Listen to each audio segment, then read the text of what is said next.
happens within something important happens within a component, it must only notify the mediator.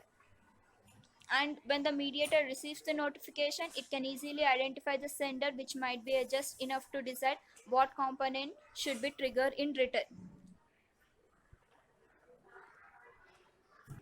And the important point is that from a component's perspective, it all looks like a total black box. The sender does not know who will end up his request, and and also same with the receiver does not know who sent the request in the first place. So it just like a black box. The components does not aware who are handling their request and who are receiving their request. And and next, coming to mediator, we already know that mediator have only a single function, that is notification method.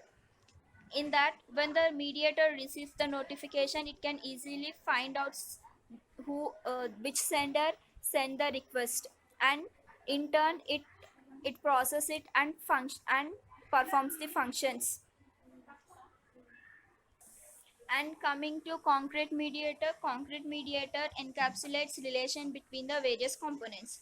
Concrete mediator often keep references to all components they manage, and sometimes even manage their life cycle.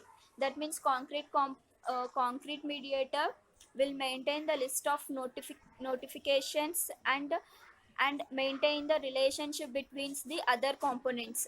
If if there is a relation between a component A and component B, so when mediator involved, the component A and component B directly does not interact with each other. So with the help of mediator, component A and component B will communicate. So these all functions will maintained by the concrete mediator. So with the help of mediator, there will be no unstructured code, and there will be no confusion among the components. In this way, we can achieve we can achieve what are the problems faced by what are the problem initially we discussed.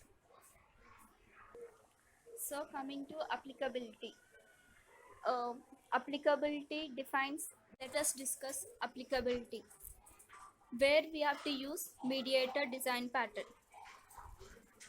There are three ways where we can use mediator design pattern. There are many ways, but we are discussing only the three ways. If there is a if there is any tight coupled things are there, tight coupled objects or classes are there, then we can use mediator.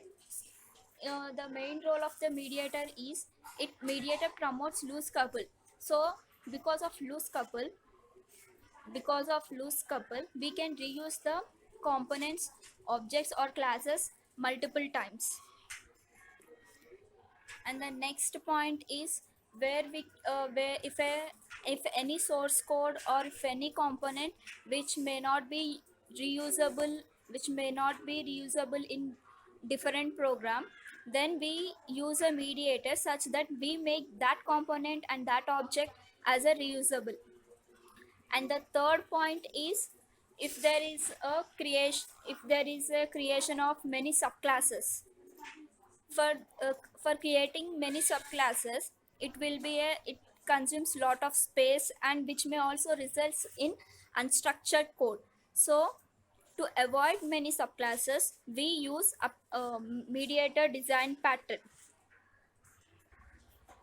And last topic in this mediator design pattern is relation with other patterns. Mediator have a relationship with facade as well as observer. How mediator is related to facade? Facade and mediator both are facade and mediator both are facade and mediator have a similar jobs. They try to organize collaboration between lots of tightly coupled classes, so that they tries to collaborate the tight coupled objects so that we can reuse the components many times in different programs. And also another relationship is mediator have relationship with observer. Mediate The difference between mediator and observer is often exclusive. In most cases you can implement either of these patterns, but sometimes you can apply both simultaneously. And finally, this is mediator. If any doubts, please ask me.